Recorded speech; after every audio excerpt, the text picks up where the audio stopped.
こんにちは、ジャーネです。ワルシャワからクラフクへバスでの移動。立地最高のアパートメント。月曜は無料で入れるバベル城。そして負の遺産アウシュビッツ強制収容所。ポーランド・クラフクの前編をぜひご覧ください。お世話になりました。お世話になりました。ありがとうございます。ありがとうございました。駅まで10分ぐらいです。移動します。ボルツで、19.14 ジョーティです。赤いボロボロのプリウスが来ました。20万キロ以上走ったそんな感じです。車内は快適です。快適です。さすがトヨタ。っていう感じです。ワルシャワさようなら。ワルシャワさようなら。ありがとうございました。お世話になりました。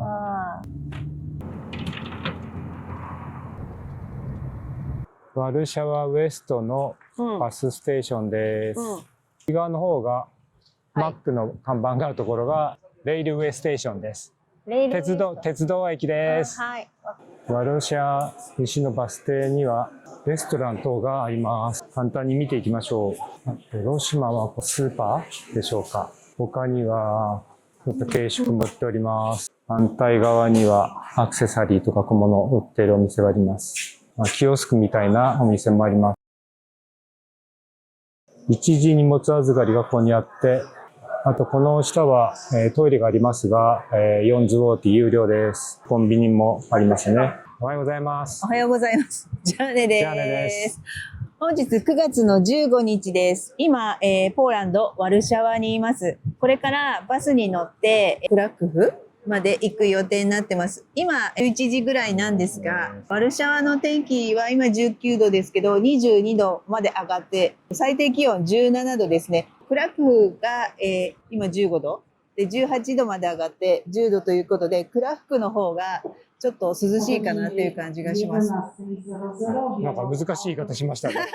翻訳難しそうです。いいです。いいです。後ろのバス見えますか？11番からフリックスバスです、利用するのは。ワルシャワからクラフクまでのバスがあちらにあります。では今日も一日楽しんでいきます。クラフクのバスです。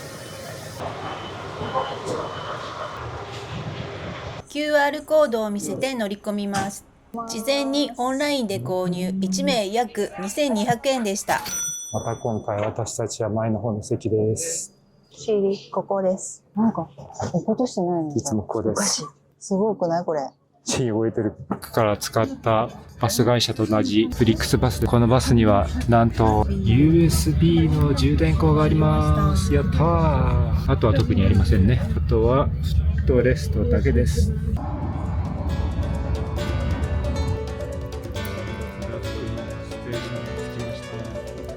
15時20分。10分ぐらい早かったかな。そうですね。天気も良くてよかった。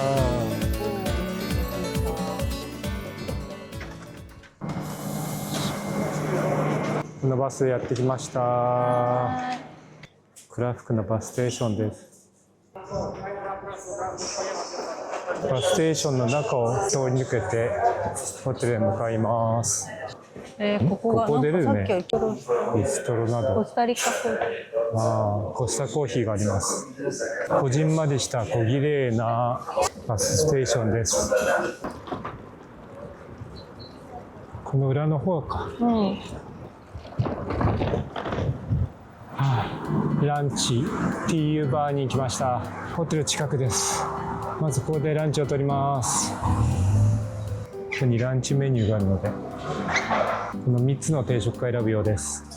英語はあまり通じませんが、指差しで注文できます。この時点ではこのお店に通うことになるとは思っていませんでした。料理が安くて美味しい。スタッフも笑顔で優しいです。これも違う？ありつけました。なんて安いですね。35で2つで70。ズウォティ2800円。どうぞ食べてください。食べます。食べてください。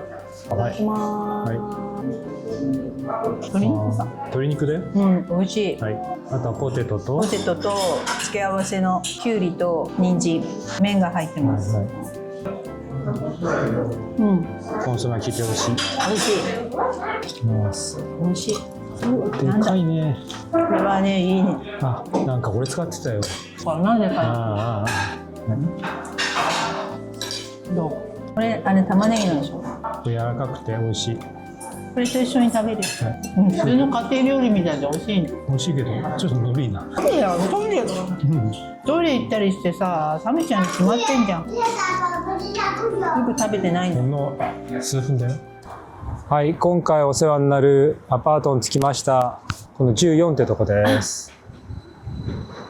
ここに泊まってる方が出てきたので、はい、入りました。ここに鍵があるので、この鍵のボックスを開けていただいた暗証番号で鍵を受け取ります。これが大変ですね。重い。どうぞ、開けました。はい。真ん中の11の部屋行きます。鍵を開けます。ちょっと待って、電気つかない？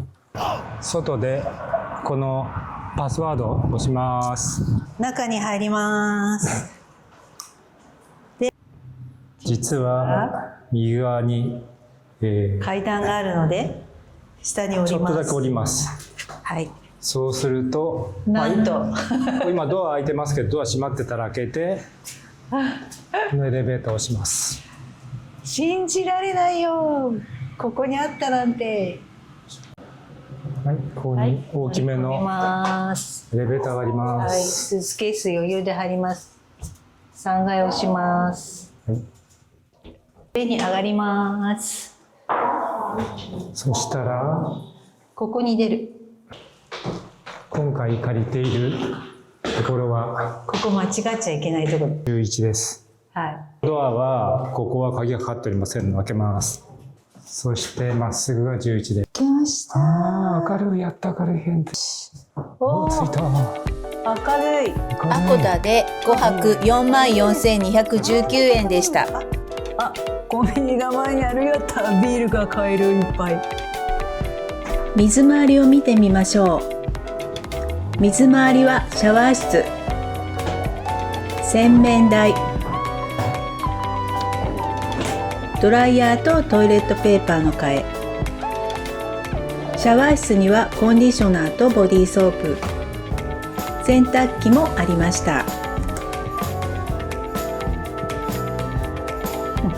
キッチンです。まずはケトル、トースター。上にはチーズをするやつがます。あ、グラス類ですね。お皿とカップに。硬い。はい、食洗機。で、こっちが洗剤類だよね。ゴミ箱？僕です。ゴミ箱。よいしょ。はい、オーブン。こっちがスプーン。はい、包丁。下が鍋。はい。よいしょ。お、冷蔵庫やん。すごい。下も。じゃあ下は冷凍庫だ。冷凍庫だ。うわ。冷凍庫だ。いっぱいなんだね。あ、収納。あ、収納です。はい、これはここは何？はい、お掃除してください。あ、掃除セットです。あと下はお掃除機もあります。小さなダイニングテーブルと、テレビがあります。テレビです。はい、あ、すごいねこれ。力入れこうなっちゃう。シューズボックス。全部シューズボックス。全部シューズボックスです。ミラーがあって、こちらが大きめなキングベッドかな。ダニさんちっちゃいから大丈夫。部屋全体ずっと見ると、右側に先ほどのダイニングテーブルとキッチンになります。両脇に黒ベッドあります。はい。あ、これいいじゃん。自分。あ、同じ黒ベッドがあります。とか入っハンガーも置いてあります。電源はベッドの横に一つと両サイドにあります。電源が。あとベッドの横にもありますので十分でしょう。3階のアパートからの眺めです。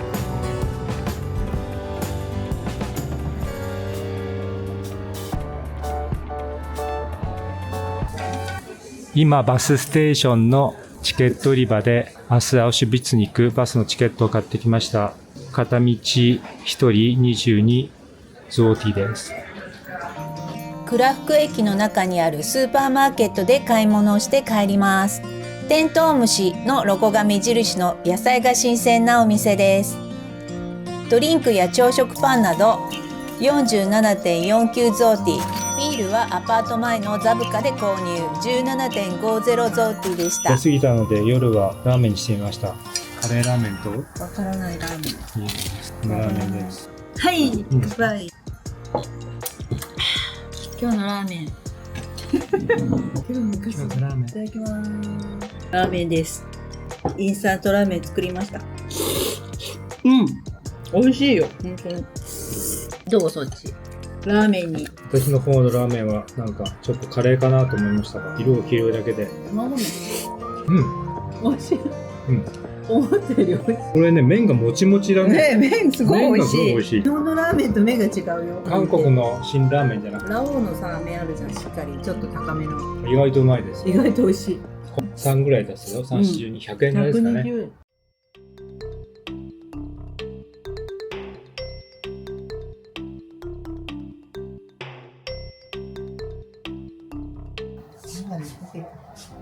ヨーグルト、コーヒー。あいにくの雨模様で。なんかニュースでやってたよ、日本の。ヨーロッパが大雨だって。おはようございます。おはようございます。本日9月の16日です。今、ポーランドのクラフクにいます。昨日着いて今日ね、朝になって、9時ちょっと過ぎぐらいなんですけど、これからバベル城に向かいます。徒歩で29分ぐらいかな。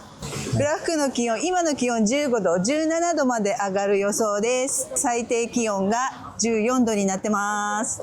今日はあいにくの雨です。はい、では行ってきます。メインマーケットの公園沿いをずっと歩いていけばいいと。なんかあそこにもモニュメントがあります。秋の感じですね。公園です。歩いております。ここにはこの栗みたいのがたくさん落ちているんですが、栗ではない。殻がちょっと違うんだよね。こういうもんですね。ちょっと違うか。違うよね。こういうのがずーっと落ちています。実がなってる木はこれですね。相棒は一人でどんどん先行ってしまいました。急に開けてきました。はい。バベル城です。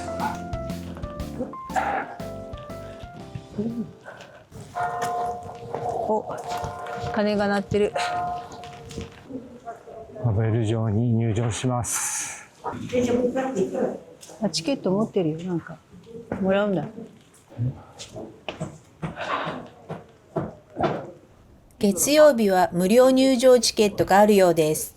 こちらのインフォメーションセンターでフリーチケットを発行してもらいます。はい、ここで一つ分かったことは、はい、フリーチケットはチケット売り場ではもらえません。はい、インフォメーションセンターに行って、はい、いただいてください。はい、4カ所だけ、フリーで回れるようです。うん、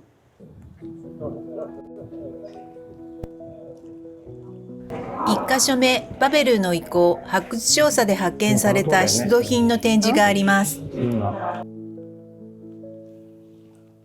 跡ですね。静けさがすごい静かです。バベル城はポーランドのクラフクにある歴史的な城で、国の重要な文化遺産の一つです。ビスヌワ川のほとりに位置し、ポーランドの王たちの居城として知られています。城の歴史は中世に遡り、さまざまな建築スタイルが融合した美しい建物が特徴です。こういうもので建てられましたっていうか。そうですね。完成したら左側のようになっていま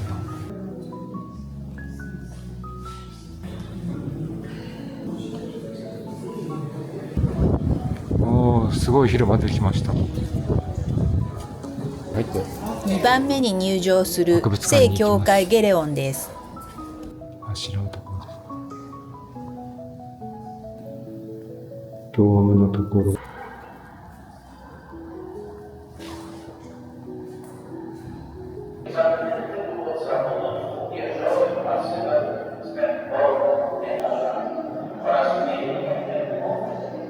フリーではこういうとこしか入れません。広場に出てきました。3カ所目、ラビダリウム。無料ガイドがありました。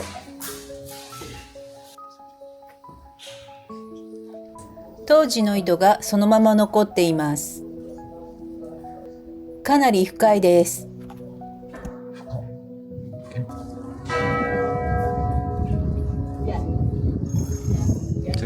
4カ所目、近代改修の記録。地下の貝が展示しているところです。今入ってきた門と同じですね。復元されてますし、壊れてないのかもしれない。3DCG が駆使された展示ですが、人がいませんでした。この彫刻の元は絵画のようです。これが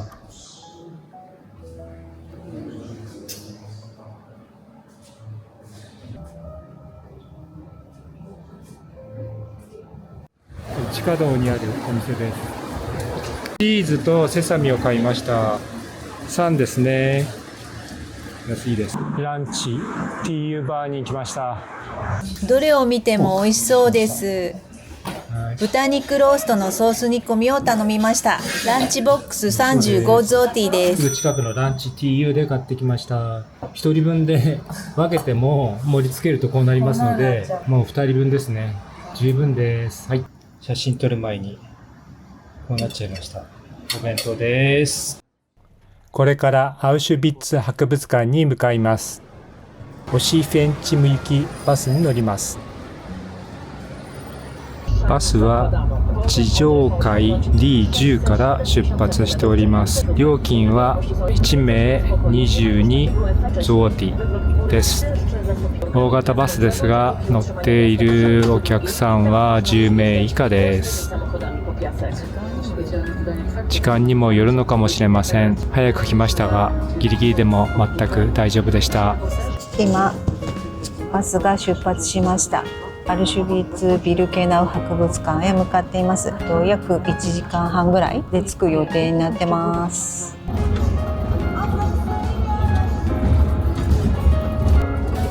結構もう道が細くなってきました。かなり田舎に来ているという証拠でしょうか。アウシュビッツミュージアムもうじきなんですが、もう全員降りて、もう人がいなくなっちゃった。寂しくなっちゃった。はい、ミュージアムのエントランスに着きました。係の人がいないので開けてくれません。サボってる係。大きな駐車場があって、その前には博物館の入り口があります。現在は綺麗なトイレがこちらにあります。無料です。綺麗なトイレがあります。こちらが入り口です。事前に16時からの無料チケットを予約してきました。オーディオガイドとかもある。オーディオガイドもありますね。口が23年6月にリニューアルされたということで、かなり変わっております。こういうコンクリートの中、通路を通っていきます。すごいね。こんだけできます。だんだん壁が低くなって、収容所の一望が見えてくるような作りになっています。アウシュビッツはナチスドイツの強制収容所です。映像ではお見せできないような写真など展示がありました。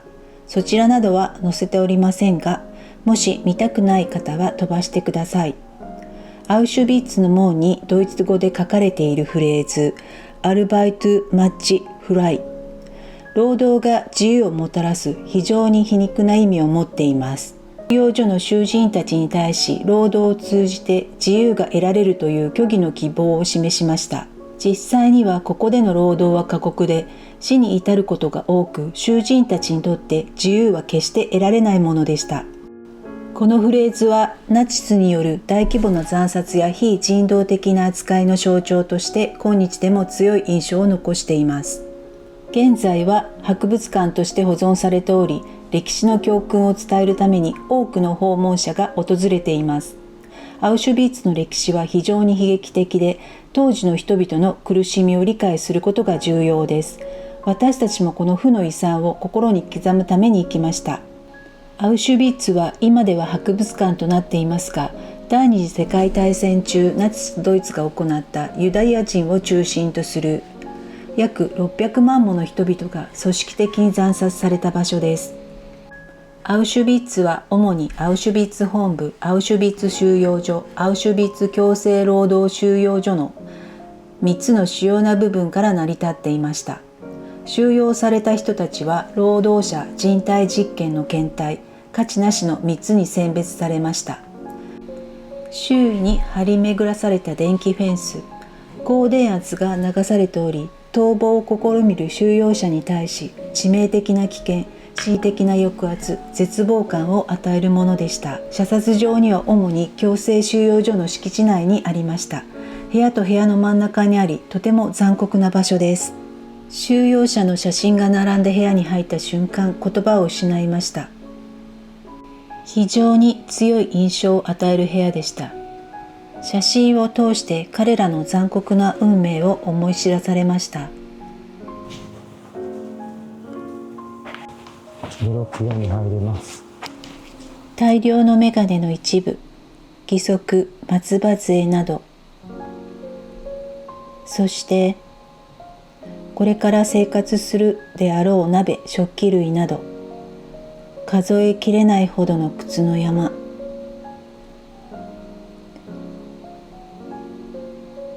両脇にびっしり埋まっていました。名前入りのカバン。これほど多くの人、罪なき人たちが命を奪われたのです。違う？この下から入るの？ガス室に入ります。価値なしとされた人たちが案内された場所。シャワー室だよって騙されて入ったそうです。天井からツインクロン B と呼ばれるネズミの駆除に使用される青酸殺虫剤が投入されたそうです。ご遺体を焼いてたところでしょ。なかなか効かなくて苦しみながら命を落としたそうです。小さなガス室。ガス室ですよ。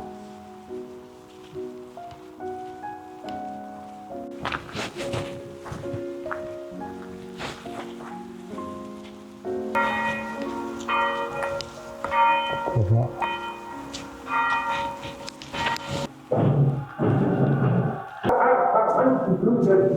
随分リノベーションされて、こちら出口もこんな綺麗になりました。道路の下をくぐって行けるようになってます。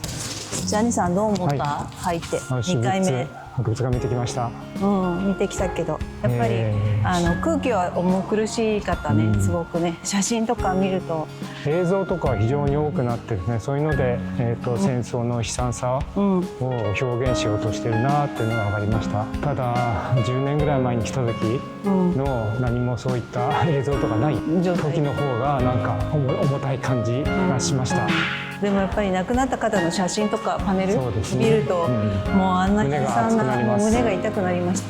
本当に綺麗な美術館みたいな。なんかやっぱり博物館ってなってるから、博物館ですね。美術館みたいな近代的すぎ近代的な過ぎた感じがしますが、世界中からね、久野井さんをやはり見ていただかなくちゃいけない。こういう現実を、受け入れ体制が必要かと思います。こういうことがあったっていうのはやっぱり心に刻んでおかないといけない。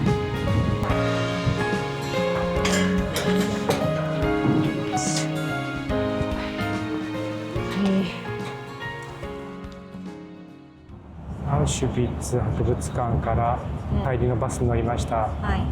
出発は18時15分です。